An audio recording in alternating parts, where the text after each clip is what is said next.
মানে কারেন্ট তো খুব জ্বালাচ্ছে। কারেন্টের কোনো সমস্যা নাই, কারেন্ট জ্বালাক সমস্যা নাই, এটা নিয়ে কোনো আফসোস নেই। যদি আমাদের বাথরুমের জন্য একটা চার্জার এসির ব্যবস্থা করে দিত এই ঈদ উপলক্ষে অনেক ভালো হতো। মামা যে আমার এত জ্বালায়, মামাটা কে জানেন? মামাটা হলো কারেন্ট। কারণ যখনই কারেন্ট চলে যায় তখনই আমার বাপ বলে এই শালার কারেন্ট আবার গেল। তাহলে আব্বার যদি শালা হয় তাহলে আমার মামা। কারেন্ট যে এত জ্বালানো জ্বালাচ্ছে রে ভাই, কি আর বলবো। এই কারেন্ট যাওয়াতে সবার অবস্থাই খারাপ, সবার জীবন শেষ। রে ভাই ভাই আপনি কোথা থেকে আসছেন? ভাই যে আমি একটু ছোট ঘরে গিয়েছিলাম ভাইয়া। আপনার অবস্থা এমন কেন? অবস্থা আর বলেন না ভাইয়া। কেন কেন? সারাদিন জজমত, হ্যাঁ ইফতার করার পর একটা চাপ আসে।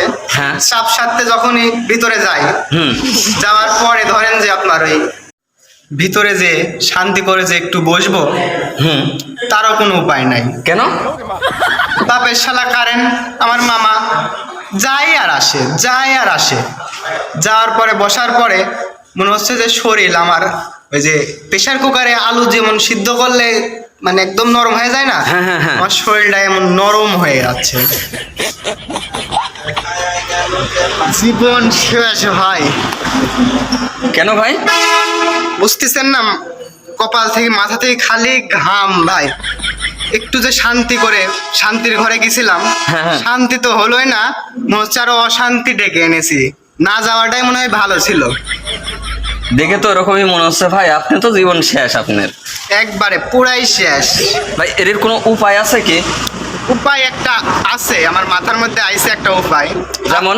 আপনারা আমরা সকলেই যদি, বাংলাদেশের সকলেই যদি মিলে সরকারের কাছে একটা আবেদন, লিখিতভাবে আবেদন দেওয়া যায় যে হচ্ছে মানে কারেন্টের তো খুব জ্বালাচ্ছে, কারেন্টের কোনো সমস্যা নাই, কারেন্ট জ্বালাক সমস্যা নাই, এটা নিয়ে কোনো আফসোস নেই। যদি আমাদের বাথরুমের জন্য একটা চার্জার এসির ব্যবস্থা করে দিত এই ঈদ উপলক্ষে অনেক ভালো হতো। কেন জানেন? কেন? ঈদের মধ্যে আমাদের তো খাওয়া বেশি পড়বে, এই আত্মীয় বাড়ি যাবো, ওই আত্মীয় বাড়ি যাবো, খাওয়া যখন বেশি পড়বে বাথরুমের চাপটাও বেশি আসবে। তাহলে ধরেন যে আমি এই কথা ভাবতে ভাবতেই আমার বুকের মধ্যে বাপের নাম ভুলে গেছি। খালি মনে হচ্ছে যে কারেন্ট কারেন্ট। আমি এই কথা ভাবতে ভাবতেই আমার বুকের মধ্যে বাপের নাম ভুলে গেছি। খালি মনে হচ্ছে যে কারেন্ট কারেন্ট। কারেন্ট ছাড়া আমার মাথার মধ্যে, বুকের মধ্যে কিচ্ছু আসতেছে না। এই জন্যে সরকারের কাছে যদি আবেদন করা যায় যে আমাদের ঘরে, আমাদের হচ্ছে বাথরুমে একটা করে চার্জার এসি ঈদ উপলক্ষে গিফট করে, তাহলে অনেক আমরা উপকৃত হতাম। এজন্য আপনারা আমরা সকলেই মিলে এটা সরকারের কাছে আবেদন করি। হ্যাঁ করলে ভালো হয় ভাই, বুদ্ধিটা ভালো আপনার। হ্যাঁ, সবাই যদি এখন একমত হয়। কারণ ধরেন যে বাথরুমে যে শান্তির জায়গা, ওখানে যে যদি অশান্তি আরো বেশি নিয়ে আসতে হয় তাহলে তো হবে না।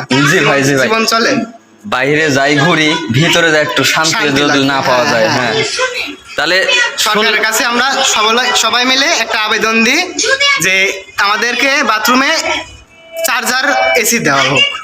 এই আবেদনটা জোরালো ভাবে করা দরকার। ঠিক। কারণ এই এত কারেন্টের সমস্যার মাথা নিতে পারতেছে না ভাই। একেতে গরম একদম ভাই, তারপরে ধরেন যে কারেন্টের চিন্তা মাথার মধ্যে ব্যথা হচ্ছে, আরো বুকের মধ্যে ধরপড়ানি বেশি হচ্ছে। এই জন্যে আমাদের কাছে, আমাদের সবার একটা আবেদন লিখিতভাবে সরকারের কাছে দেওয়া হোক যেন চার্জার এসির ব্যবস্থা হয়। তাহলে সবাই মিলে এটা একমত হওয়া দরকার, একটা সরকারের কাছে আবেদন করা দরকার। এটা আপনার চ্যানেল থেকে সবাইকে জানিয়ে দেন। আচ্ছা ঠিক আছে, তাহলে দেখা যাক সবাই কি মতামত দেয়। সবাই যদি মতামত এক দেয় তাহলে সরকার একটা করে গিফট দিতেও পারে। হ্যাঁ, এতে আমাদেরই ভালো হবে। চার্জার এসি, ঈদের ভিতরে চার্জার এসি গিফট।